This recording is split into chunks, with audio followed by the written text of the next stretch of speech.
Hi everyone. This trimester we are going to read the book Chengli and the Silk Road Caravan by Hildy Kang. Chapter 1. Chang'an, China's imperial city, 630 CE. It was the wind that made Chengli decide to leave. Yellow with dust from the desert, it rolled and danced around his ears during the day and pounded black against his eyes in the night. The demon wind, it taunted him to remember places long forgotten. A spirit wind, it teased him to recall events he had never known. Yet, as he guided his donkey cart through the crowded streets of Chang'an City, no wind blew. The golden banners that marked the Chinese emperor's palace lay limp against their poles. Along the canal, the leaves in the willow tree hung motionless in the spring sunshine. "Can't you hear it? Don't you feel it?" Chengli called to his partner riding along with him in the cart. "You know, don't you? There is no wind," Little Limp shouted as he sat in the back of the cart, protecting the bolts of silk and guarding his injured foot, the one that refused to heal properly. As long as Chang Li could remember, he and Little Limp had worked together for the silk merchant. When they were children, they'd been given easy jobs, for the merchant said if they wanted to eat, they had to work. When they were 5 or 6, they used short, stubby brooms and swept out the stinking animal droppings from the stalls of the 2 donkeys until their arms ached so much they could barely lift the chopsticks to eat their rice. As they grew older and stronger, they exchanged the brooms for shovels to rid the stalls of rotten straw. Now they were 12 and 13, and tall for their ages. The merchants trusted them to work together on the delivery cart, going back and forth daily across the great city. Little Limp pulled himself up to look over the piles of silk and to face Cheng Li. "You know nobody else feels the wind. It's a ghost wind, and it doesn't want me. It only wants you." Cheng Li jammed his fist against his ears to block out the sound of the wind. "It's driving me crazy." "Maybe it's not wind at all," said Little Imp, spreading his fingers and waving his arms wildly. "It's demon breath. Eee!" he yelled in his best demon voice. "It's a desert demon from the far, far north. Maybe it's trying to pull you back there. Isn't that where you were born? Isn't that where your father died? Maybe the demons know something. Maybe—" Little Limp's voice trailed off as Chang Li leaped up and pounded the air. "Aye, demon from the desert!" Chang Li shouted. "Show yourself! Let me fight you fair and square!" Little Limp grinned. He was used to his older friend's burst of temper, especially when things didn't seem right. And a demon that hid in the wind was not right, not at all. "You can't fight the wind," he called to Cheng Li. Cheng Li relaxed, gave his donkey a swat, and thought about what Little Limp had said. A demon wind calling him to the desert. That couldn't be right. He planned to stay right where he was. He loved his imperial city of Chang'an, all laid out in this perfect square with the main streets going straight across in each direction and leading to the gate in each of the 4 walls. Off the busy main streets, smaller streets and alleys twisted and curved, and Chang Li knew every one of them. He knew the filthy alleys to the south and the elegant stone-paved streets surrounding the emperor's palace near the north wall. He watched for a glimpse of the emperor or even a prince or princess, but he'd never seen them. Instead, he gave his attention to the silk that he delivered, the cart that carried it, even the old donkey that pulled the cart. Little Limp was smart enough for a young kid, thought Cheng Li, but he must be wrong about that horrible wind. Yet, maybe. Cheng Li thought about all the years he and Little Limp had worked together for bald-headed merchant Yan, the wealthiest silk merchant in the city. He thought about all the talk he heard as he walked back and forth through the city, Men spoke of how this year, the fifth year in the reign of the Emperor Taizong, promised to be a good year for merchants. And if it was good for merchants, it would be good for caravans carrying their wares. Maybe, Chengli said out loud, maybe it's time I left this city to follow the spirit wind so I can find out what it wants from me. They passed through the opening in the wall that surrounded the vast East Market and made their way through the familiar puzzle of narrow alleys, past small shops selling everything from salt to timber, from precious jewels to horses, and one, Chengli's favorite, that sold 24 different kinds of dumplings. He urged his donkeys around the mats laid out on the ground on which peddlers had set out their wares. When the two boys reached the stalls, they clustered together in the street where fabrics were sold. They delivered their bolts of silk to those merchants who had the emperor's permission to sell the precious material, and then they headed for the last delivery of the day at a caravan parked in the field outside the high stone wall of the city. Chengli climbed up on Old Donkey's bare back, and he guided the cart along dusty streets, past the bell tower with its huge bronze bell that rang the curfew at night and the opening of the city gates in the morning. They continued across town past the drum tower and then, nodding to the soldier on duty, out through the archway in the massive red brick gate to the grassy field where the caravans gathered. Everywhere across the field, the rugged men who worked the caravans had pitched their small tents or thrown their blanket rolls down on the ground to claim their spots. They had tethered their camels and donkeys and now stood arguing and bargaining in a confusion of sound and smells, voices, snorts, and bellows.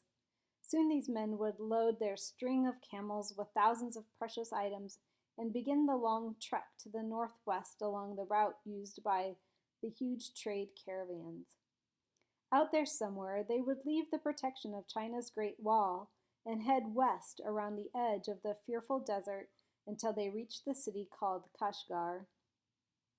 That's the place, Chengli had heard, where hundreds of caravans from far distant lands came together to buy and sell everything, exchanging their loads for new things, and then turning around and returning the way they had come. The caravan men told him nothing about the far lands, for they'd never been there and didn't believe the stories they were told. The mountains blocking the way north, west, and south were so high and cold that no camel could cross them, and only magical horses brought loads down out of the snow. Such lands, Chengli knew, were protected by ghosts and demons and dragons, not the friendly river dragons of the Middle Kingdom, but ferocious dragons of the sand and snow. And the men told of the demons and the billowing clouds that hung over the highest mountains, often pushing their clouds down so low that whole caravans fell over the cliffs into the chasms below. Only the bravest men could face such unknown terrors. Moving on through the crowded field, Chengli wrinkled his nose against the overwhelming stench of so many camels, while his slender body bounced to the rhythmic rustle of bells and bangles that hung from the camels' saddles. Men yelled, camels hummed, ropes slapped, and workers adjusted their loads of silk, spices, tea, and pottery to take to the land beyond the mountain. Chengli worked his way across the field until he saw the blue and white banner that identified his assigned caravan master and brought his cart to a stop. Little Limp jumped down off the back of the cart, lost his balance, and fell to the ground at the feet of the master. Chengli leapt off the donkey and dropped to his hands and knees next to his partner in respect for the caravan master. "Stand," the man ordered. "What have you brought me?" Chengli held out a thin wooden paddle covered with writing, the record of silk to be delivered. As workers unloaded the heavy rolls of fabric, the master checked each bolt for the imperial seal and marked it as having been inspected and approved for sale. 50 bolts of plain white silk, counted the caravan master, and 50 bolts of silk woven in colorful patterns approved for trade. Satisfied, he recorded the delivery on the wooden paddle and handed it back. Chengli took the paddle, slipped it under the rope that served as his belt, and tied it securely. He pulled his rough brown tunic tightly over his shoulders, and with a yank, the old donkey's rope turned back towards the city. Leading the donkey through the crowded streets of Chang'an, he jostled against the people and animals that filled every available space. Street cleaners and peddlers shoveled aside cows, cats, and children as they wandered in all directions. Porters carried their wares on wooden yokes across their shoulders, and thin old men in long tattered robes coughed a constant "Move! Move!" to their heavily loaded mules. The enticing aromas of soup and spices twisted in and out among the sharper smells of people and animals, body sweat, and manure. Some came to Chang'an from every faraway place, countries from beyond those magical clouds that hid the mountains beyond the desert, to trade with the Middle Kingdom. The people who came to Chang'an looked different and sounded different. They came with black hair, red hair, curly hair, long beards, no beards, brown eyes, blue eyes. None of them pulled their hair up into top knots the way all the Middle Kingdom people did. All except Chengli, of course. His hair had been shaved off by old Cook, and it was just growing long again. He didn't like to talk about that. He did, however, like to watch the foreigners. They talked with words strange to his ear and ate food strange in taste and smell. Chengli loved this part of the city, the Western Market, and he always slowed the cart to look at all the silver and gold jewelry and the woven straw baskets filled with dried fish, and the smell so strong it made Chengli's nose crinkle long before he even got near them. He listened to the women bargaining to get the cheapest price, watched the herb seller mix medicines with strange-sounding names, and stopped to gaze at the pile of vegetables he knew and those he feared even to touch. But today, the sights and sounds made him feel restless. "I've worked these streets every day of my life for the past 4 years," Chengli said to Little Imp, who was sitting behind him in the now empty cart. "It's the only home I know, but I think you're right. The desert is calling me. I was born out there somewhere, where the grass and the trees disappear and nothing is left except rock and sand and mountains. I've heard about it forever from old Cook, because she still tells me stories my mom once told her. And now I want to see it. I'm old enough to work on one of the caravans heading out along the trade route. With them I can travel in safety." "Caravans don't need skinny boys, they need men," Little Limp teased. "You'll have to fight bandits, real bandits, and ghosts as thick as desert sand." He shivered and put his hands over his eyes. "And there are demons out there, real ones, prowling along the tops of the mountains and sliding down through the clouds to catch careless travelers. I've heard people say the trails along the edge of the desert are lined with bones of people eaten by those hungry desert spirits." Changli's voice tightened. "Maybe you're right," he said. "I am skinny, but I'm tall and I'm strong, and don't you notice? Caravans come and go all the time. Most people survive, even if my own parents didn't." "If your father died out there," Little Imp said, "Old Cook must know where he is buried." "Old Cook doesn't know. Maybe my father never was buried." Then maybe he really died. Then maybe he never really died." "What do you mean?" Changli asked. "Old Cook said he died. Bandits came. Father disappeared, and Cook says the bandits always kill the prisoners. Do you remember your father at all?" "No, but lately I've been thinking about him," Changli said as he ran his hands through his tousled hair and gazed off into the distance. "I know he worked as one of the inspector generals for the government, checking the packs that the caravans bring in and out for land, making sure they have the correct passport, making sure they carry just what their documents listed and nothing more. Old Cook says father was brave and honest. He never lied and he never took bribes. Chengli turned to the cart toward their home and continued, I have no idea what he was really like, and the older I get, the more I wonder. The only thing I do know is that in order for him to become an inspector, he had to pass the government exam. And to do that, he had to know how to read and write. His family must have been rich to pay for his teacher, so I know he wasn't a low-class serf, a servant like me. But I don't know anything else at all about him. I do wonder what he was like. Am I like my father? I'll never know. But maybe somebody out there knew him. Maybe somebody can tell me more about him.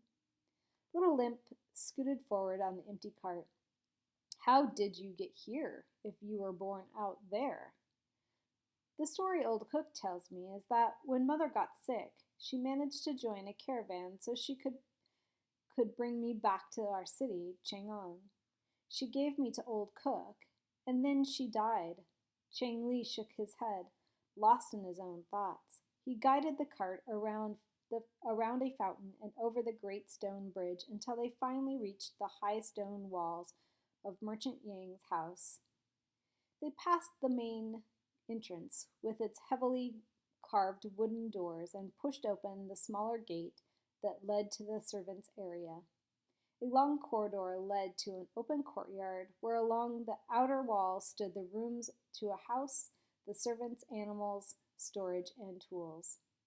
They stopped at the stalls for their donkey and cart. Little Limp jumped down and unhitched Old Donkey. People say, Little Limp began. I don't care what people say. I want to join the caravan. Chengli grabbed a handful of straw and scraped at the donkey's back and sides to clean off the dust of the city until the old animal pulled away from such rough treatment.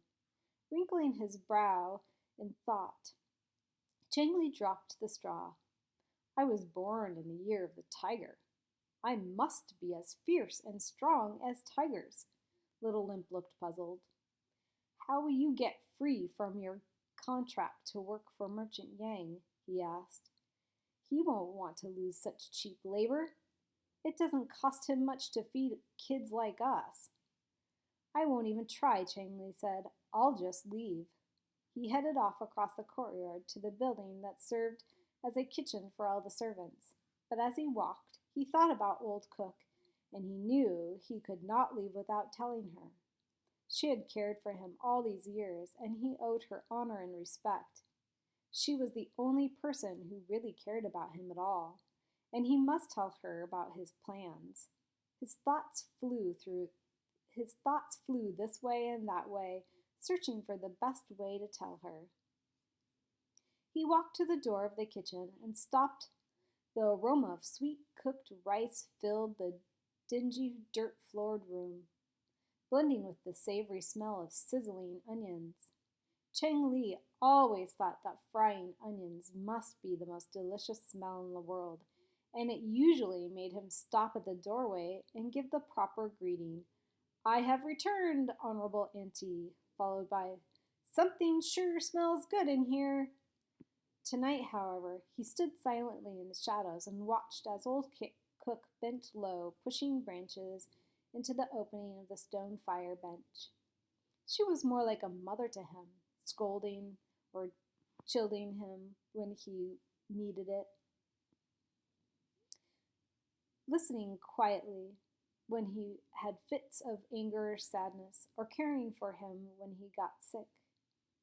So he knew that if he really wanted to leave Chang'an, he had to start here. He blinked his large brown eyes, sucked in a quick breath, let it out slowly, and stepped out of the shadows. Well, Old Cook said, looking up with a toothless grin, you are quiet tonight. What's on your mind, young one? Auntie, I have to tell you something. Chengli walked around to where the old woman, her her skin thinner than wrinkled rice paper, ex- expertly landed streaming food from a large black kettle into a row of bowls lined on the serving board. Today I watched caravans prepare to leave Chang'an. He dug his toes into the dirt floor and tried again. I want to go with them. Old cook kept ladling out rice with one hand and brushed the sweat off her face with the other. You've said that every autumn and every spring since you've been old enough to talk. Chengli gulped for air and talked faster. Auntie, somewhere in my mind there are bits and pieces of another life, of horses and camels, heat and wind, and I'm now in my 13th year, old enough to go find that. Old cook looked up and stared at him. You? Go into the desert? Ha! Demons will eat you in one bite, the old woman cackled at her own joke. Demons don't eat caravan men, and they won't eat me. Men? You're young and soft, just right for demon food. And if those spirits don't get you, the wild winds will blow you away. The winds will tear you into shreds and float you back to me in little specks of yellow dust. The woman turned again to the rice pot, shivering at her thoughts of unknown terrors. Chengli swallowed hard. He really hadn't seen a caravan worker as young as he, but he wasn't going to let old cook discourage him. She got scared, just peeking at the streets outside her own gate. A heavy silence stretched to fill the room. Then, slowly, Cook turned from the stove to face Chengli. Your poor mother gave you to me. She begged me to raise you as my own son. I promised her. I promised her when she lay dying. Her voice shrilled. What are you saying? That I break a deathbed promise? All the ghosts of all the dead in the Middle Kingdom will come and steal my spirit if I break my promise. Chengli clenched his fists to help him keep his mouth shut and nodded his thanks for his rice bowl. He sat down on the bench and watched the other workers come in for their suppers. Eating slowly, he finished his rice and then walked back across the room to stand near Old Cook. His words were ready now. Auntie, you've already done what my mother asked. You are a mother to me. You've cared for me all these years. But I don't have to live here. The ghost wind is making me crazy. I have to go with the caravans and chase that wind to see if my memories are real. And maybe, he hesitated, maybe I'll even find someone who can tell me about my father. Your father?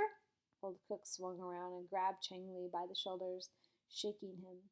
I've told you 1,000,000 times bandits killed your father. Do you want bandits to kill you too? Chengli's head bobbed.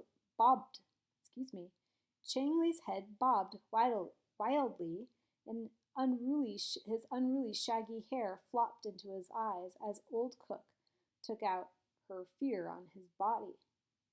Now he knew for sure that she loved him like a real mother, but he had to finish what he had started. Not everybody gets killed by bandits. He brushed the hair off his face and flung his arms out wide. People come this way and go that way and come and go again and again. I know it. I see them, the same people. When I take the silk out to the caravans, I will come back. I'll come back and tell you about all the strange and marvelous things that I've seen. Go then, you ungrateful mutt. Go right now, Old Cook grabbed a piece of firewood and turned toward him, beating the air. Chengli dropped his rice bowl and ducked outside, grinning right down to his toes.